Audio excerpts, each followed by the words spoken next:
All right, so let's talk a little bit about casting and what it actually means. So we can think about an actor being cast in a specific role in a movie. So over here in this picture we have Kenny Baker, who's the actor that played R2-D2 in the Star Wars series. So while he was in that movie, he was playing a role as R2-D2, but outside of that role, he was Kenny Baker. And we have a very similar concept that we can apply in programming. So say we had the following C++ code. So we have a declaration of a variable of type double called x, and we're assigning the value 5.25. And then we have below that the declaration of a variable of type int, and it has the name y. And if we do this sort of assignment operation where we assign the value of x to y in C++, what are we doing? We're actually taking a value that's of type double, which may be represented by 8 bytes, and storing it into a variable that only has space allocated for 4 bytes. And also, what do we know about ints? They're not able to represent a fractional part. So what happens in C++, it actually allows this operation to occur. Depending on what kind of compiler you have, C++ compiler you have, you may get a warning or you may not.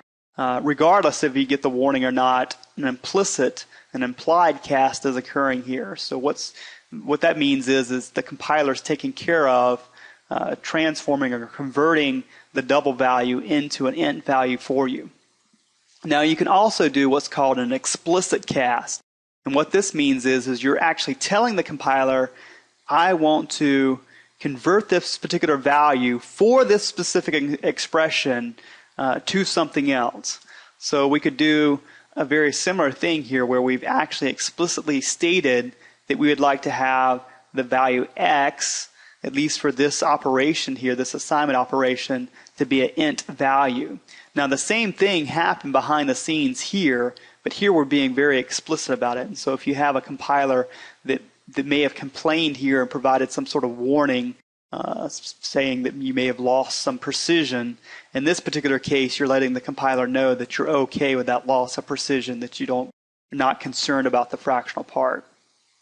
So let's look at another example real quick here, where we have maybe y, and we're dividing it by 10.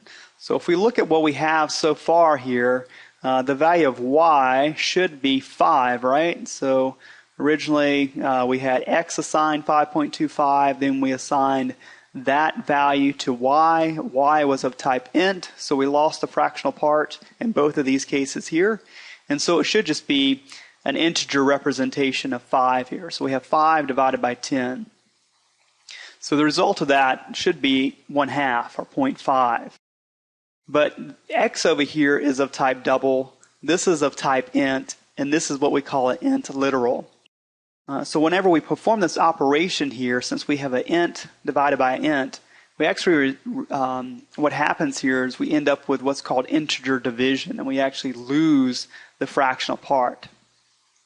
So this is not good enough. So even though we're assigning it to x, which is of type double, we're losing the fractional part before we even get to the assignment operation. So this is not a good thing. We actually need to do an explicit cast in this case to avoid losing that precision. So we can actually explicitly cast either the y or the 10 to be of type double. And I'm going to show how to just do an explicit cast for the y value. So here we can actually do this explicit cast, and what we've done is just put the name or the type that we want to have in front of the variable or the value. So you could do the same thing over here in front of the 10. We're changing this to be of type double. So now we have a double here and we have an int here, so it ends up doing what we call floating point division. Okay, so it actually is promoting this guy to be of type double, and it performs floating point division. So in that case, we actually do not lose any precision there. Now, if we were to come down below here and actually talk about the variable y would still be an int value. It was only cast as a double for this particular operation here, this assignment operation. So anytime we use y after that, it would still be representative of an int. It was only playing the role of the double or cast as a double in this specific statement. And that's basically it.